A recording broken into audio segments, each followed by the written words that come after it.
আজও প্রতি রাত জেগে থাকি চুরির আশায়।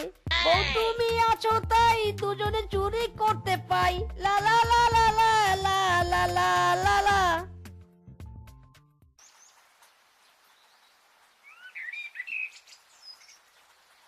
হায় হায়, এ কি কাণ্ড!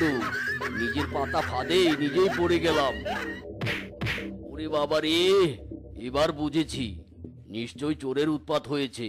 ইরি মাইরি, বাঘ মামা তুমি এখানে এভাবে পড়ে আছো কেন? ওঠো ওঠো। ইস, ব্যথা লেগেছে বুঝি? আচ্ছা, চোর টোর ঢুকেছিল নাকি? আয় হায়, তোমার আখ তো গায়েব হয়ে গেছে মামা। এ আর বলতে, কোন শালা যে চুরি করেছে, একবার খালি পাই দেখাবো মজা।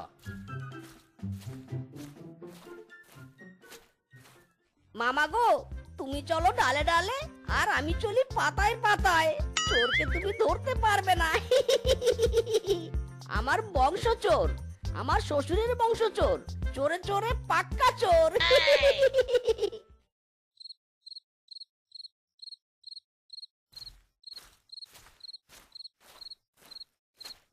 এই লালি শোন, আজ থেকে তুই আমার আখ জমি পাহারা দিবি, কেমন?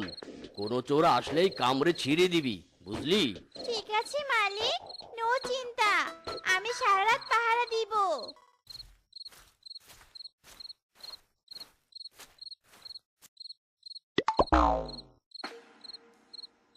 ওগো, আজ কিভাবে চুরি করব? বাঘ মামা তো কুকুরকে পাহারা দিয়ে রেখেছে।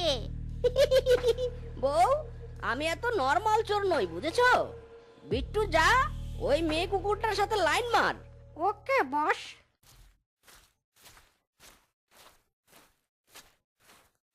হাই সুন্দরী।